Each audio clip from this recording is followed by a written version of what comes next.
tem nada a ver você ir ouvir a igreja com a sua vida melhorar.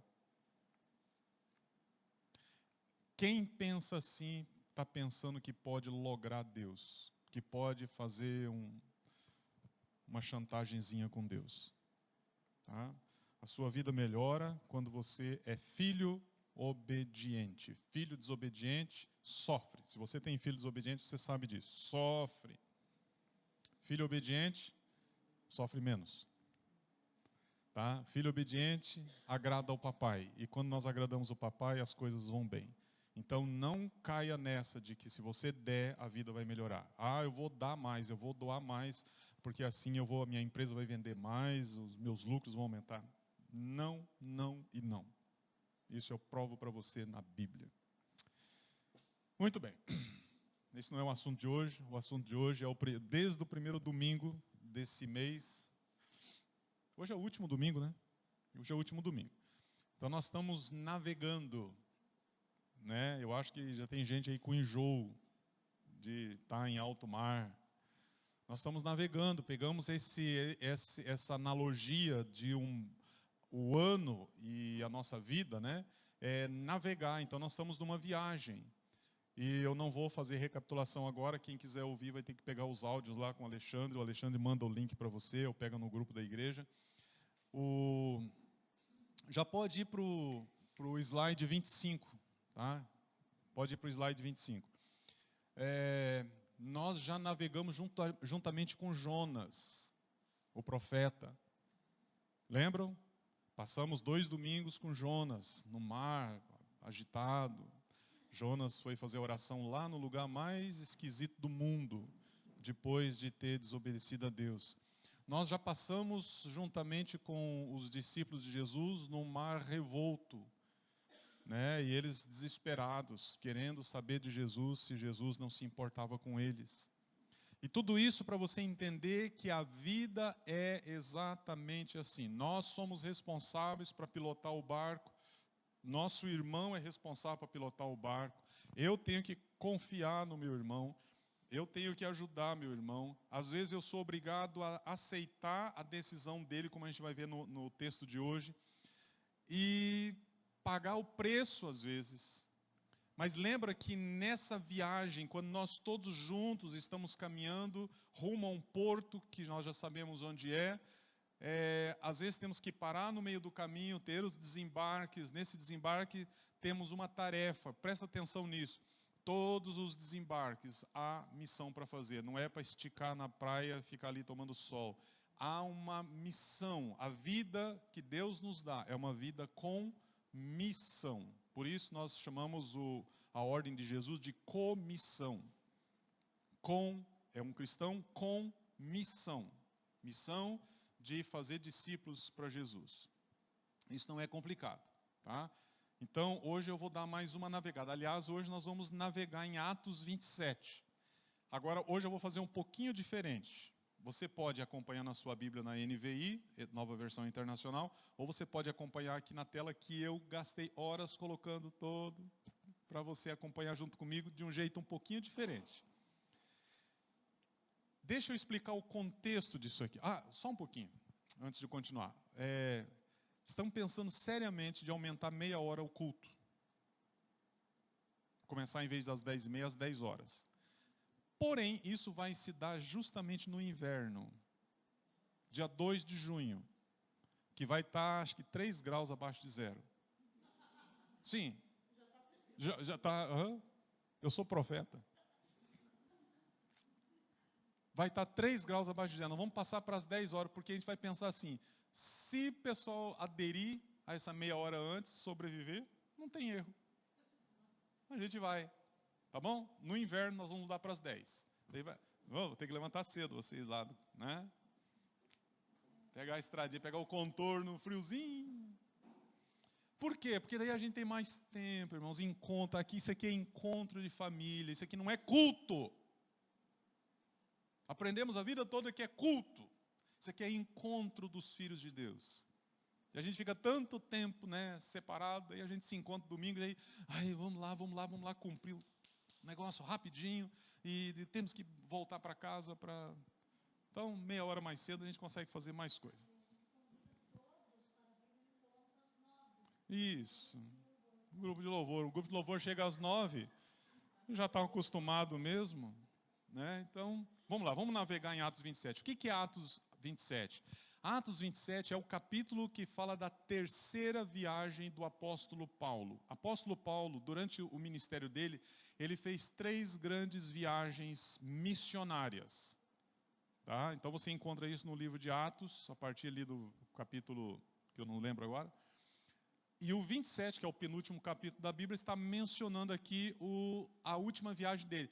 E essa viagem, olha só que coisa, essa viagem foi uma viagem assim diferente, porque ela leva bastante tempo, e a razão principal dele estar fazendo essa viagem é que ele precisa ser levado a Roma para um julgamento que ele próprio fez questão de assumir o risco. Então, já na velhice, já depois de anos de ministério, ele foi julgado injustamente e ele apelou às autoridades e disse assim: eu quero ser julgado lá vamos colocar aqui, no Superior Tribunal Federal. É lá que eu quero. Porque vocês fizeram errado aqui, então eu quero ser julgado lá. E o pessoal diz, olha, ele disse, é lá, eu sou cidadão romano e eu quero ser julgado lá. E ele foi mandado. E essa viagem, ela é riquíssima. Se você, olha aqui, ó, se você gosta de filme de aventura no mar, é esse capítulo. Só nesse final de semana eu li o capítulo umas 5 vezes. Quer filme de aventura em alto mar? É esse capítulo. Quer um plus? É o capítulo 28, que é o último do livro de Atos. Então, ela é impressionante. E eu vou ler com vocês, vou tentar fazer isso hoje. Se não der, a gente finaliza domingo que vem. Porém, eu gostaria que você percebesse a analogia, o quanto de aplicações nós encontramos para a nossa viagem, para a nossa vida nesse capítulo. O quanto é similar ao que você vive. Talvez não esteja vivendo hoje, talvez hoje a sua vida não esteja parecendo um naufrágio, mas já esteve, ou pode estar. Você vai ver aqui quantas vezes aparece a palavra medo, que está lá na primeira lição nossa, do primeiro domingo do ano. Quantas vezes aparece medo, medo, medo, medo, medo? Quantas vezes aparece a palavra vento? Aí você analisa e diz assim, interessante que na vida, não importa quantos anos você viva, na vida, nós estamos sendo sempre tocados por ventos. Às vezes uma brisa suave, um vento leve, gostoso, daquele que você estica na varanda da sua casa, uma cadeira e diz assim, que ventinho gostoso. Mas às vezes o vento arranca telhas da sua casa. E quando isso acontece, vem medo. E quando vem o medo, vem uma insegurança em que você é despertado para a realidade de um Deus. Domingo passado eu falei do fator Melquisedeque, que é a consciência que todo homem tem da existência de Deus em toda a cultura, ainda que ele nunca tenha conhecido Deus. Então, se você é um teólogo, um conhecedor de Deus, e você está sentado na sua casa com a sua cabeça meio que anestesiada, assim, você nem está muito ligado nas coisas de Deus, o Deus que desperta a consciência é aquele que manda um vento para desestabilizar um pouquinho e te lembrar de algo que está ficando para trás. Mas deixa eu dizer outra coisa para você. Essa não é a metodologia preferida do Pai. Essa não é a ferramenta dele. Ele não gosta, eu posso garantir para você, ele não gosta de mandar ventos sobre a sua vida. Ele não gosta de agitar o mar da sua viagem. Mas isso acontece. E ele deixa a natureza fazer isso. A própria natureza que às vezes nós violentamos. Então vamos começar o filme? Vamos, Juneba? Vamos começar o filme? Vamos lá. Capítulo 21, eu vou ter que ir tocando aqui o... Capítulo 27, versos 1 a 3, começa assim, a narrativa. Isso aqui é uma narrativa, roteiro de filme. Paulo diz assim, quando ficou decidido, e eu vou tendo que parar, viu, pessoal? Está vendo ali o azul? Ó, o azul está ligado com a frase que eu... o destaque que eu fiz ali no texto bíblico. Então, lá em cima, minhas palavras, aqui embaixo, destaque no texto bíblico. Paulo diz assim, quando ficou decidido que navegaríamos para a Itália, Paulo não, é Lucas que escreve o livro de Atos, tá? Então ele menciona. Paulo e alguns outros presos foram entregues a um centurião chamado Júlio, que pertencia ao regimento imperial. Ou seja, vamos fazer a viagem, pega Paulo, entrega para um centurião que vai levar ele para Roma. A responsabilidade desse centurião levar Paulo para Roma. Embarcamos num navio de Adramítio, que estava de partida para alguns lugares da província da Ásia, e saímos ao mar, estando conosco Aristarco, um macedônio de Tessalônica.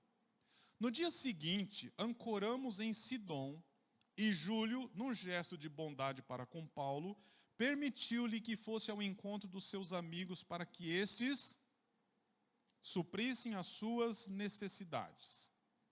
Então, esse primeiro slide, esses primeiros 3 versículos, está dizendo assim, eles começaram a viagem, logo depois de ancorar num porto, o Júlio, responsável por Paulo, por uma razão que aqui no texto bíblico não diz.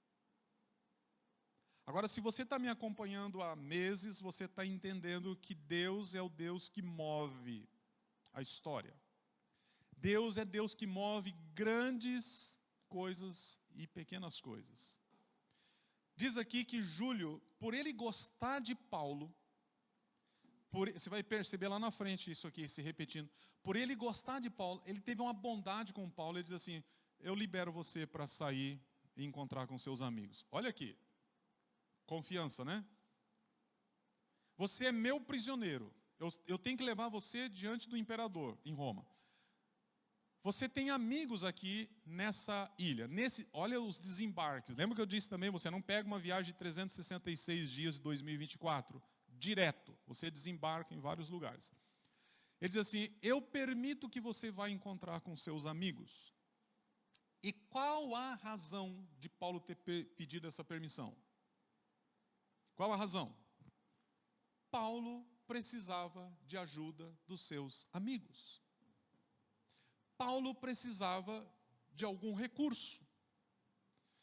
E aqui eu acho bastante interessante que todas as vezes que você lê o livro de Filipenses, por exemplo, o apóstolo Paulo ele está muito grato aos irmãos por eles terem suprido as suas necessidades.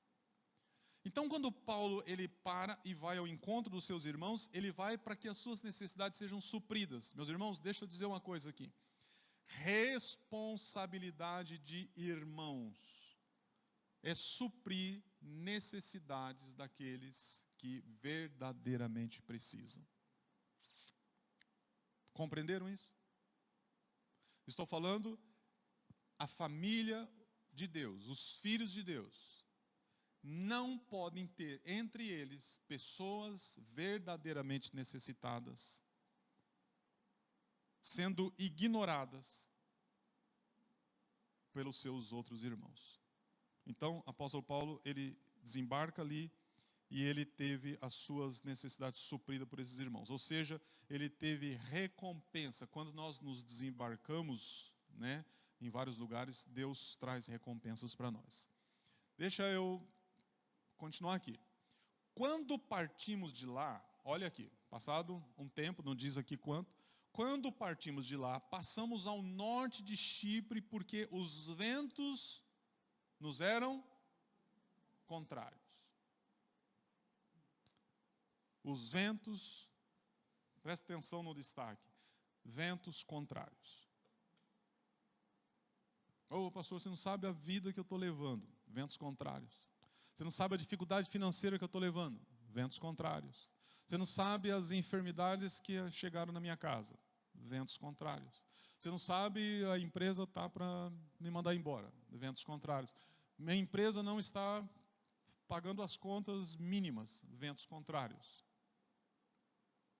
Meu casamento está uma confusão, ventos contrários.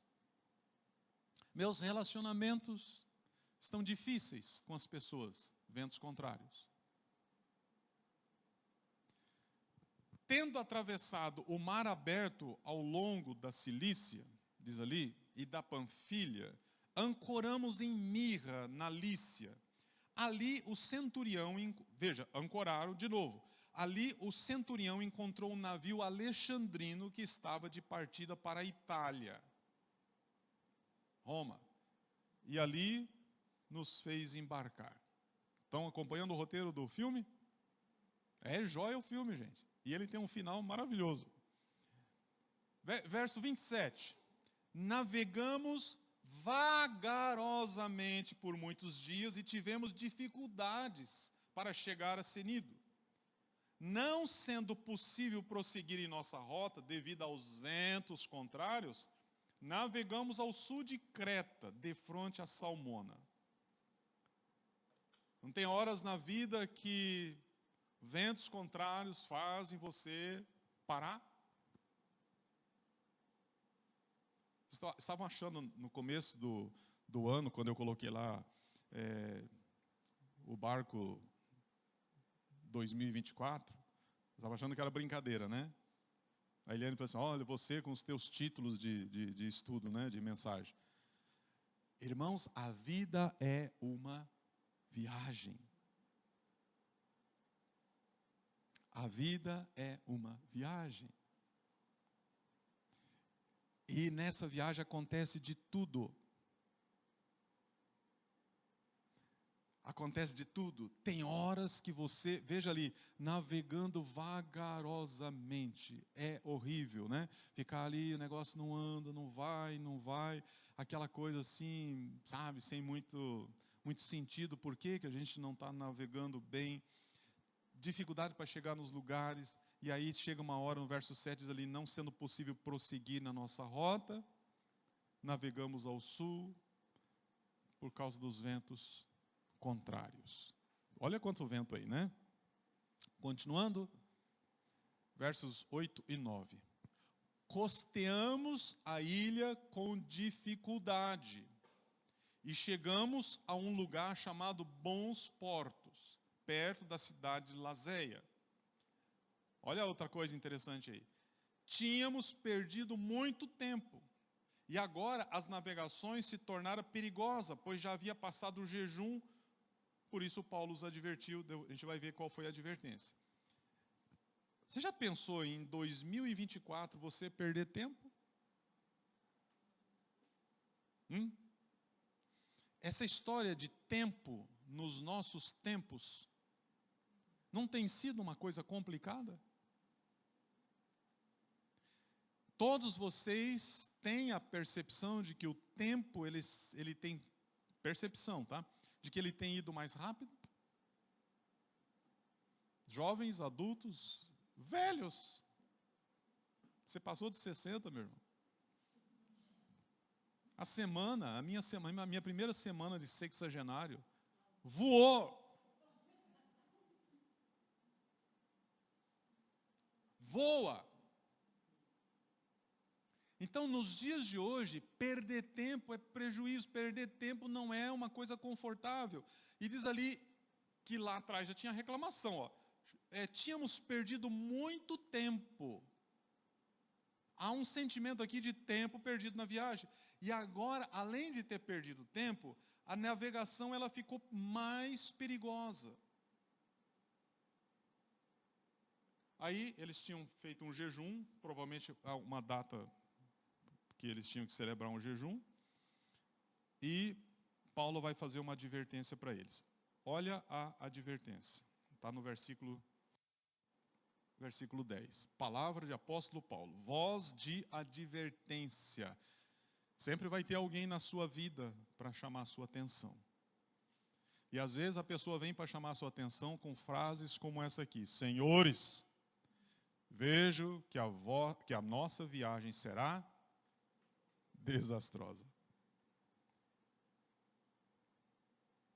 Presta atenção quando alguém que tem autoridade, eu não estou falando para você ouvir as vozes do mundo, mas presta atenção quando alguém que está com você, que tem autoridade, chama a sua atenção ou a atenção do grupo onde você participa. A voz de Paulo diz: Senhores, vejo que a nossa viagem será desastrosa e acarretará grande prejuízo para o navio, para a carga e também para as nossas vidas. Você já pensou? Vamos imaginar uma situação. Mês de janeiro, um anjão desce do céu, pede licença, sobe aqui e diz: Comunidade Evangélica Batista, deixa eu falar uma coisa para vocês. Esse ano a vida de vocês vai ser desastrosa. Esse ano vocês vão ter grandes prejuízos. Esse ano vai ter morte aqui. Ah? É bom ouvir isso? Não. Aí anjo nenhum vem, mas daí eu abro um roteiro de filme no livro de Atos, começo a ler, e parece que Deus está dizendo para nós assim: ei, todos os vivos estão sujeitos a isso. Todos os grupos estão sujeitos a isso. Toda nação está sujeita a isso, toda família está sujeita a isso, toda igreja está sujeita a isso, toda uma comunidade está sujeita a isso. No mês passado, lá em Israel, não teve lá, tá todo mundo tranquilo, num dia normal, aí aparecem uns loucos sequestrando, fuzilando, incendiando, estuprando, matando. Em poucas horas, 1000 e poucas pessoas mortas. Esse texto aqui era para eles? Era. Se eles tivessem tido um Paulo lá, dizia assim: pessoal, se prepare porque amanhã a vida de vocês vai mudar de cabeça para baixo. Parentes que não morrerem, que não forem violentados, vão ser levados ainda prisioneiros, reféns. Todas estas coisas, nós que estamos sobre a terra, estamos sujeitos a elas, de um jeito ou de outro. Deixa eu só... Eu já percebi que não fecha hoje de jeito nenhum. Então, já vou ficar mais calmo aqui, que eu fico mais agitado, né? Lendo essa semana um artigo sobre... Eu gosto muito de astronomia. Lendo um artigo sobre os objetos espaciais, toda semana estão descobrindo alguns em direção à Terra. Uns que eles olham assim, direção ao sistema solar, mas não vai atingir a Terra, nem se conta. Mas de repente, assim, de um dia para o outro, em poucas horas, descobriram um que entrou na atmosfera. Vocês nem ficaram sabendo, foi, se não me engano, domingo passado. Domingo passado, dia 21. Que chegou um desse tamanho, passou pela atmosfera, depois que explodiu, e caiu num terreno lá na Alemanha. Agora vamos pegar um daquele imenso, que já monitora há muito tempo, que garantem para você, garantem, não vai atingir a Terra nunca. Ele passará milhares e milhares de quilômetros do planeta. Mas vamos dizer que lá nesse sistema tem um vento contrário e desloca a trajetória desse negócio para a Terra. A única agência aqui na Terra que diria alguma coisa para nós seria a NASA. Acho que diria. Faltando 24 horas. Porque antes disso eles vão se proteger. Por que vão se proteger? Não vão deixar a gente saber por causa de caos social. Mas daí, a 24 horas, você está sabendo que amanhã você não vai almoçar direito. Aliás, talvez não vá almoçar. Porque daqui 24 horas vai ter uma chuva de fogo sobre a sua cabeça. Você não sabe se vai cair na sua casa, na sua fábrica, no seu escritório, no seu carro, na cabeça do seu filho. Você não sabe. É feriado. Amanhã é feriado, não. Feriado foi semana passada, foi segunda passada, né? Mas imagina que amanhã assim, todo mundo se proteja.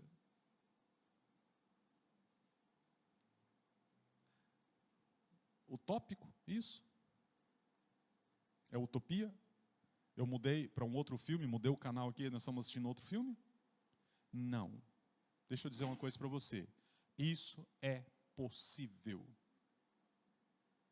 Meus irmãos, isso é possível. Na verdade, isso vai acontecer.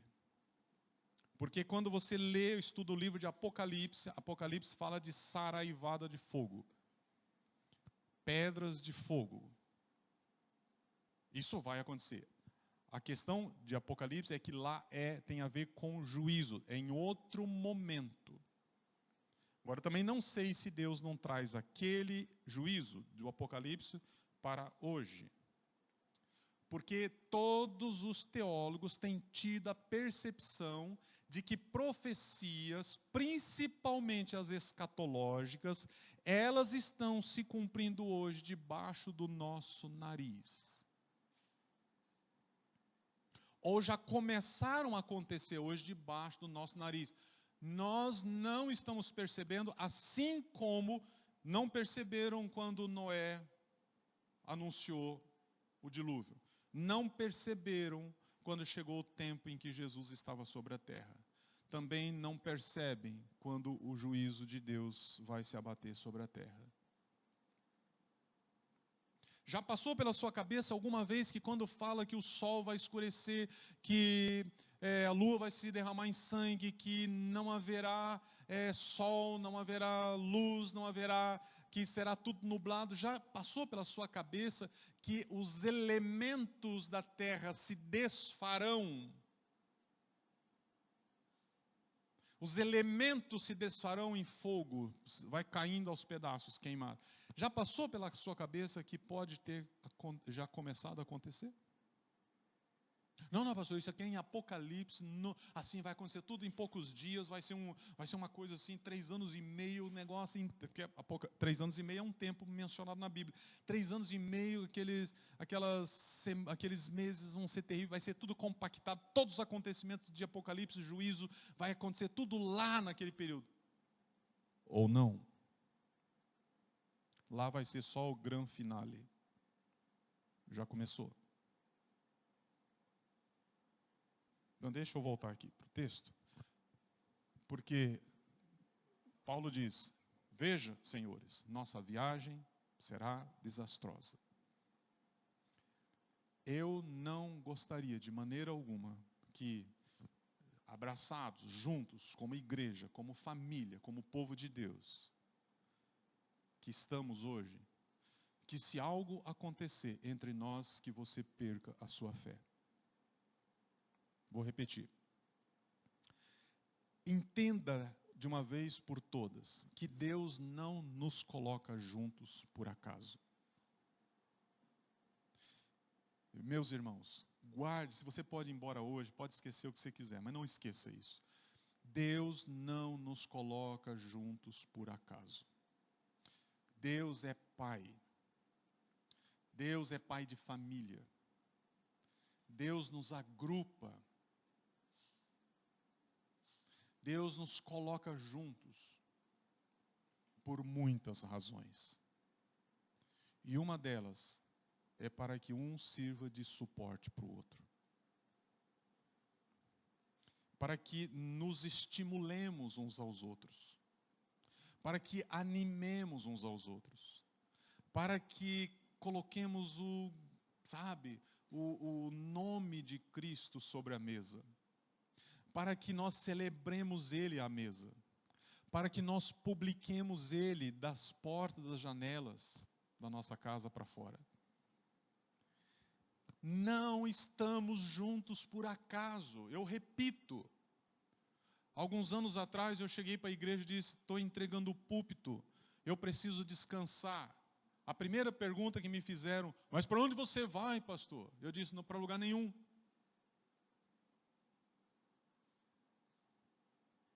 A menos que Deus me mande, porque eu tenho uma função, um chamado de Deus, a menos que Deus me mande para algum lugar.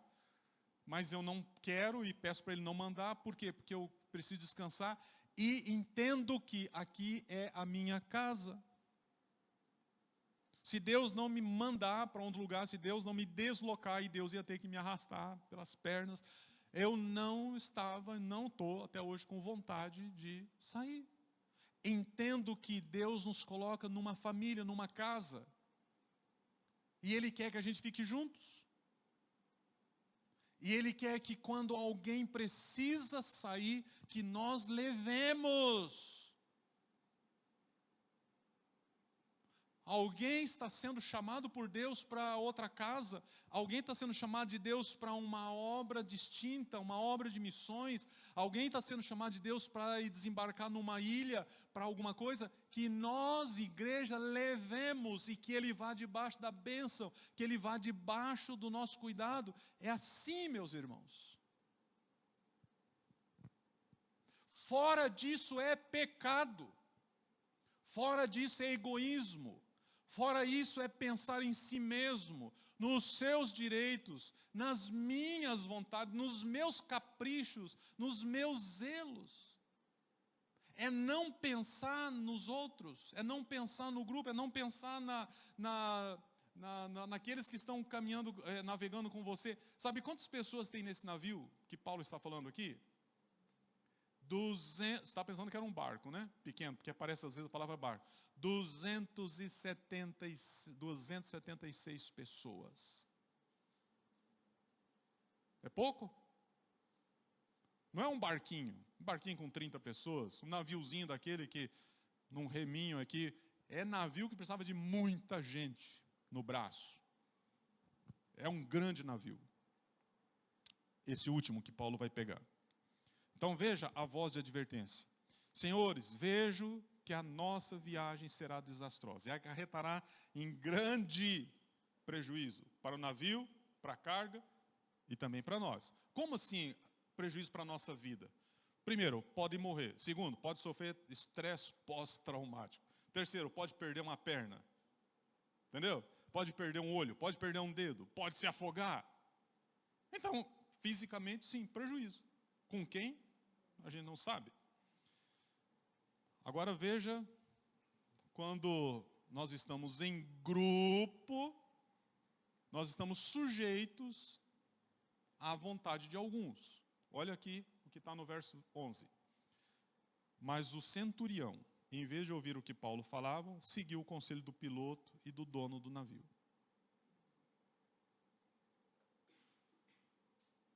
Então nós temos aí um militar, um piloto e um empresário. E eles estão dizendo para Paulo, Às vezes acontece isso aqui, não é? Quando você está em grupo, lembra que eu disse lá no primeiro domingo, quem pilota o navio? Quem? Nós, ou seja, o meu irmão. É Deus, pastor. É Deus porque você não quer assumir o leme. É Deus porque você é folgado. É Deus porque você quer jogar tudo na responsabilidade de Deus e não quer falar com ele, porque ele vai estar no navio. Ele viaja conosco. Aí você prefere jogar tudo para ele, espiritualiza tudo. Se acontece uma desgraça, culpa de Deus. Se acontece alguma coisa errada, culpa de Deus. E a sua? E a sua responsabilidade? E a responsabilidade de confiar no irmão? E a responsabilidade... o preço que se paga em ficar com a voz da maioria. Não, mas a maioria está certa. A maioria nem, e grande parte das vezes, não está certa. Quando um acerta, todos são abençoados. Quando um erra, todos são penalizados. Acontece isso na igreja, acontece isso na sua casa, acontece isso na sua empresa, acontece isso no seu governo. A gente mata as pessoas porque elas erraram? Claro que não. Versos 13 e 14. Começando a soprar o vento, o vento. Vendo que o vento não para? O ano passado na sua vida pode ter sido maravilhoso, esse ano talvez venha vento. É El Ninho. Começando a soprar suavemente o vento sul, eles pensaram que havia obtido o que desejavam. Presta atenção aí, pensaram que haviam obtido, ou seja, percepção alterada. Por isso levantaram as âncoras e foram navegando ao longo da costa de Creta.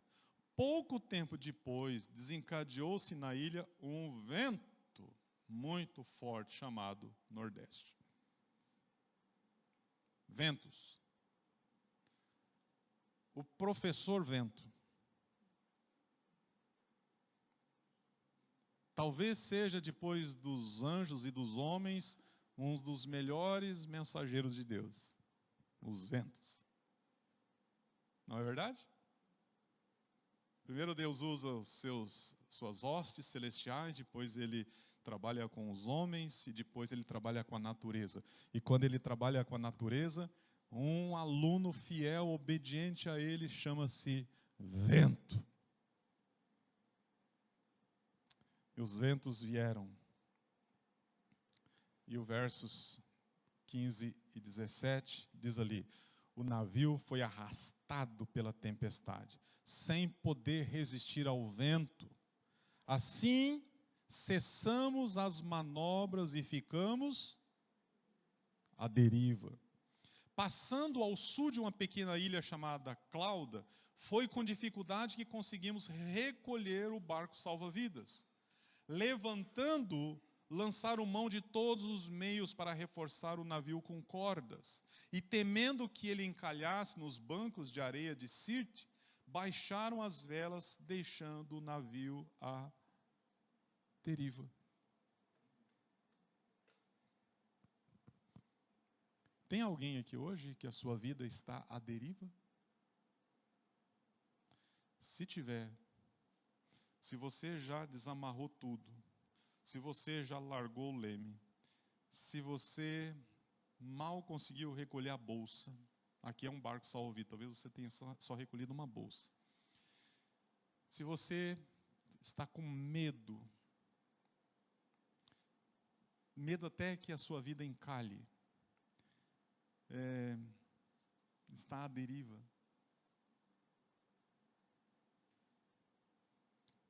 Vamos arrumar isso? Vamos consertar?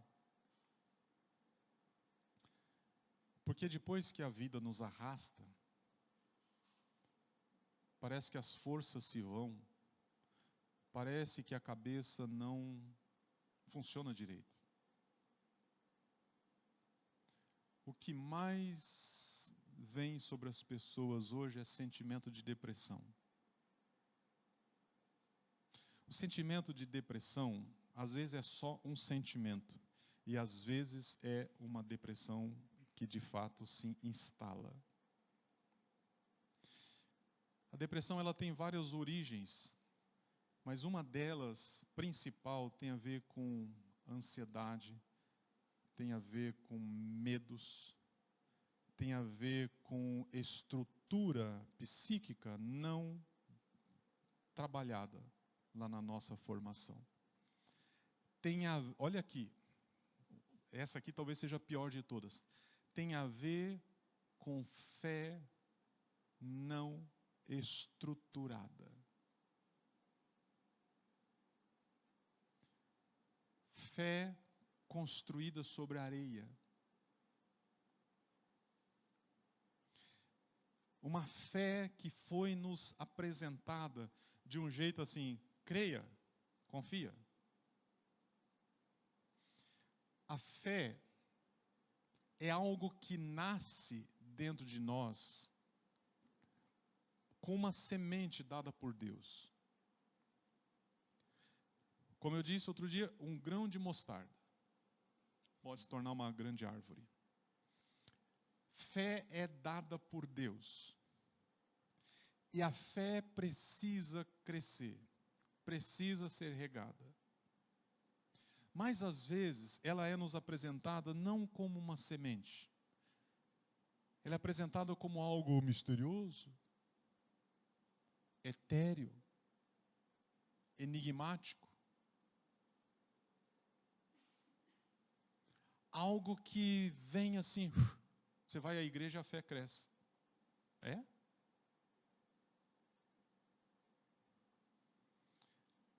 Presta atenção, meus irmãos. Fé precisa de razão. Fé, quando você estuda a palavra de Deus, você descobre que fé não é cega.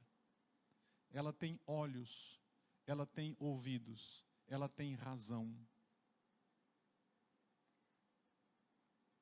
Então, quando coisas muitas vezes nos levam a perder essa fé tão frágil, tão desestruturada, tão rachada, quebrada, ela precisa ser reconstruída. Então, se você hoje de manhã está aqui, a vida à deriva, sem muita alicerce, eu quero dizer para você, comece hoje a estruturar a sua fé num Deus real, que não falha, que não penaliza você, que não ferra com a sua vida, que não está a fim de te machucar, que não está a fim de te afogar. Não deixe a sua preciosa vida presente de Deus ficar à deriva por anos e anos, no mar agitado. Não deixe. Está difícil? Abra a boca. Você não abre a boca para falar um monte de coisa? Abra a boca para falar com seus irmãos. Não, pastor, preciso falar com você. Não precisa ser comigo. Somos irmãos. Oh, mas se eu pegar um outro que está à deriva, ótimo, temos dois que falam a mesma linguagem, que se entendem, que procuram um terceiro. Oh, pastor, mas vai que eu pego um terceiro que está no último fôlego. Já encontramos mais um, temos três. Estão entendendo? Tudo isso aqui é bobagem ou isso é parte da nossa vida? Não, mas comigo não tem acontecido, não está acontecendo. Então levante a cabeça, olha para o lado que tem alguém que só está a mãozinha para fora. Se está tudo bem com você, você é um salvador. Você é um chamado. Você é o salva-vidas.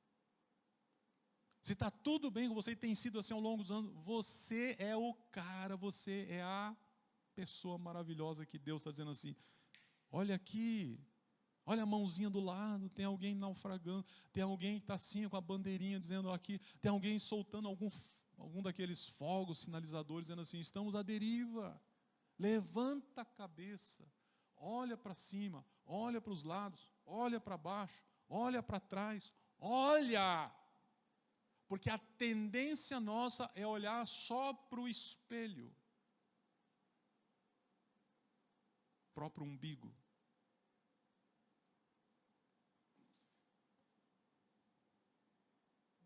Versos 18. No dia seguinte,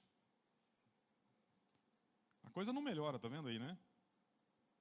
No dia seguinte, sendo violentamente castigados pela tempestade, começaram a lançar fora a carga.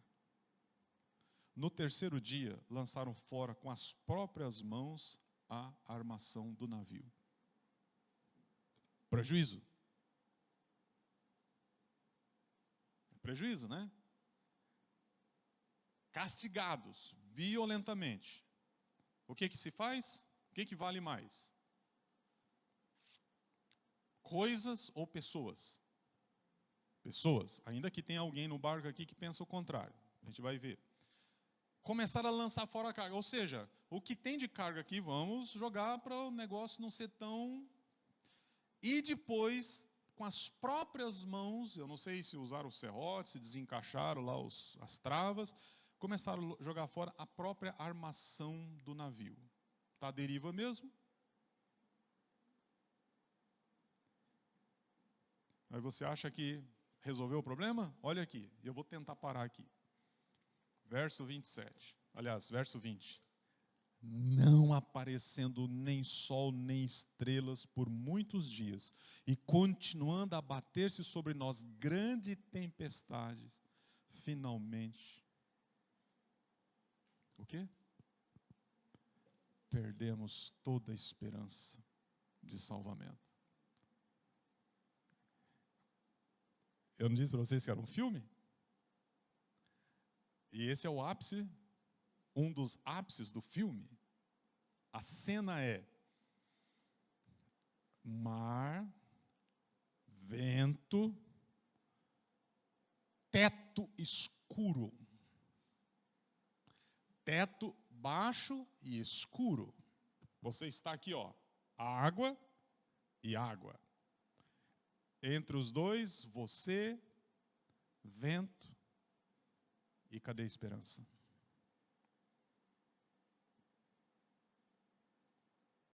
Lucas, narrando, instruído pelo Espírito de Deus, ele diz, todos ali no barco, inclusive ele, perderam a esperança de salvamento. É dramático. É dramático. Mas para você não ir embora assim, deixa eu acender a luz.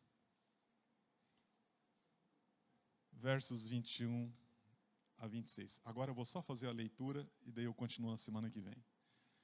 Visto que os homens tinham passado muito tempo sem comer, Paulo levantou-se diante deles e disse, os senhores deveriam ter aceitado o meu conselho de não partir de Creta, pois assim teriam evitado esse dano e prejuízo. Agora é a hora da voz de advertência, agora é a hora da autoridade, lembrá-los do que havia sido dito. Veja, não é vingança, mas é uma lembrança. Senhores, os senhores deviam ter aceitado o meu conselho. Agora é muito interessante que Paulo ele entende muito bem o que significa autoridade. Ele também está falando com autoridades. Ele só menciona isso e ele entende, ele está junto no barco. Então não é hora de atirar Jonas no mar. Não é hora de críticas, é hora só de, se acontecer de novo, senhores, me ouçam.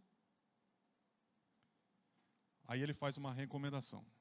Mas agora, recomendo-lhes que tenham coragem, pois nenhum de vocês perderá a vida.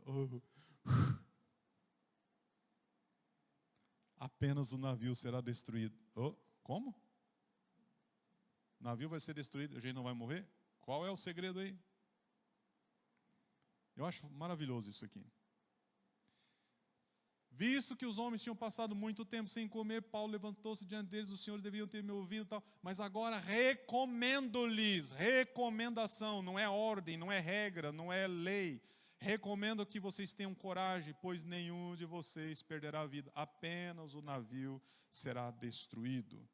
Como, Senhor? Fala para nós. Como? Como assim? Explica para nós. E ele tem uma explicação, porque ele é um homem de Deus. Quando o homem de Deus fala da parte de Deus, ele tem uma explicação.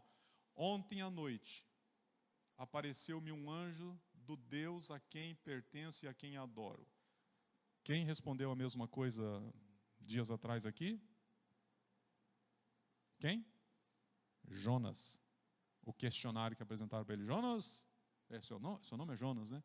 Diz quem você é. E ele tem que dizer, eu pertenço a Deus, e é a Deus que fez os céus e o mar onde a gente está aqui, que eu adoro. Olha a identificação de Paulo.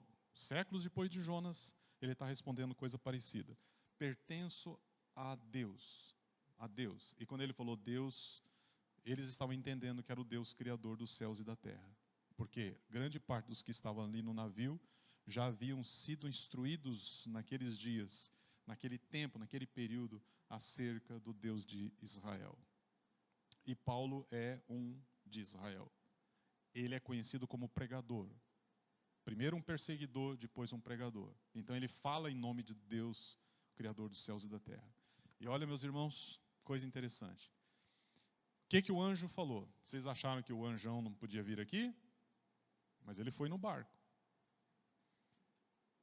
Paulo, não tenha medo, é preciso que você compareça perante César. Lembra que eu falei do propósito? Não há coincidências nos projetos de Deus.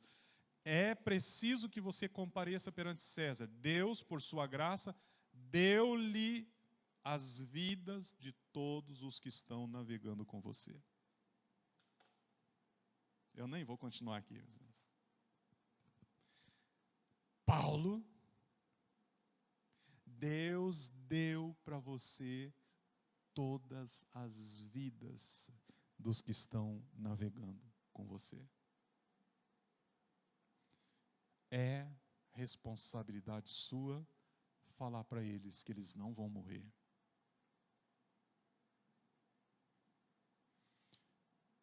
E aí? Quantas pessoas Deus tem dado para você? Quantas pessoas Deus tem colocado diante de você? Não sei. Você não sabe. Você não sabe contar. Não sabe. Mas veja o quê? Você, eu, todos nós, conhecedores do Evangelho, somos chamados para sermos ministros. De qual governo, pastor? Eu não gosto de política. De nenhum deles daqui da terra.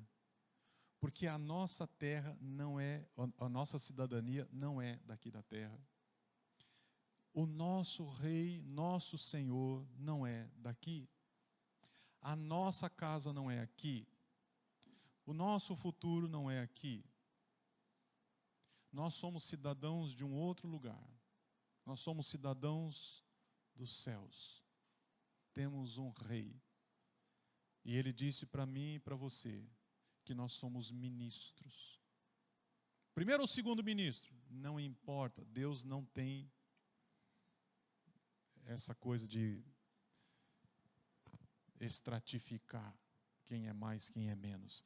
Somos ministros. Ministro do que exatamente? O que eu como ministro faço? Olha que coisa legal. Todos somos ministros da reconciliação. O que eu devo fazer então, como ministro da reconciliação? Falar para essas pessoas que estão ao seu redor. Viver junto com essas pessoas que estão ao seu redor, dizendo para elas assim: reconcilie-se com Deus. Porque as pessoas, queridos, acham que Deus não gosta delas, que Deus está bravo com elas, que Deus fez um inferno, talvez um inferno, para mandar elas para lá. Pessoas têm medo de Deus, pessoas não querem pensar em Deus, porque elas enxergam Deus como um juiz punitivo. E não percebem que esse problema aí não tem a ver com Deus, tem a ver com o pecado que separou elas de Deus, que nos separou de Deus. Por isso Jesus veio para fazer a reconciliação desses com Deus. Então fala para elas que Deus já fez a reconciliação, que Deus já construiu de novo a ponte de volta.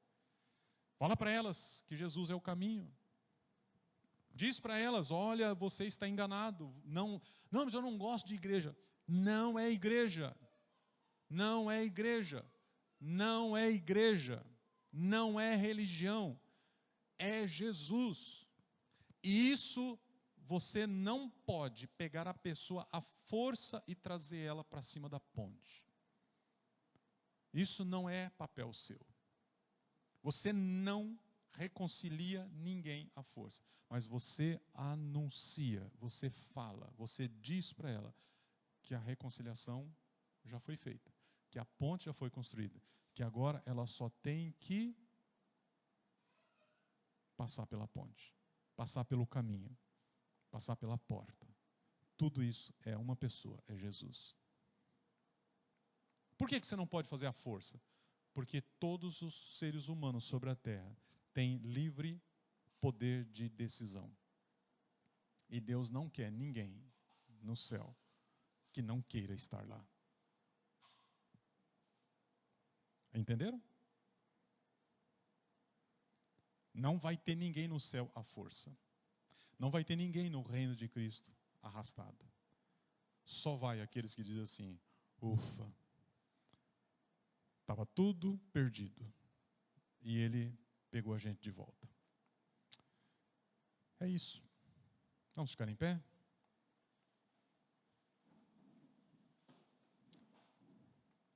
Falei para vocês que não precisa de 1h30? 1h30 eu terminava. Mas eu passo para vocês domingo que vem o restante. Aguardo todos vocês no próximo domingo, com sol ou chuva, viu? Não vai ter café, mas se quiser trazer café, o pessoal do louvor fica feliz da vida quando eles chegam aqui cedo. Se você chegar com um pãozinho de queijo, um cafezinho, fazer um carinho neles, canta até melhor. Vamos orar. Deus, obrigado por esta manhã, obrigado pelo privilégio de estarmos juntos, obrigado por esse encontro. Obrigado pela palavra do Senhor que nos ensina, nos instrui, nos estimula, nos fortalece, nos convida a uma vida perto do Senhor.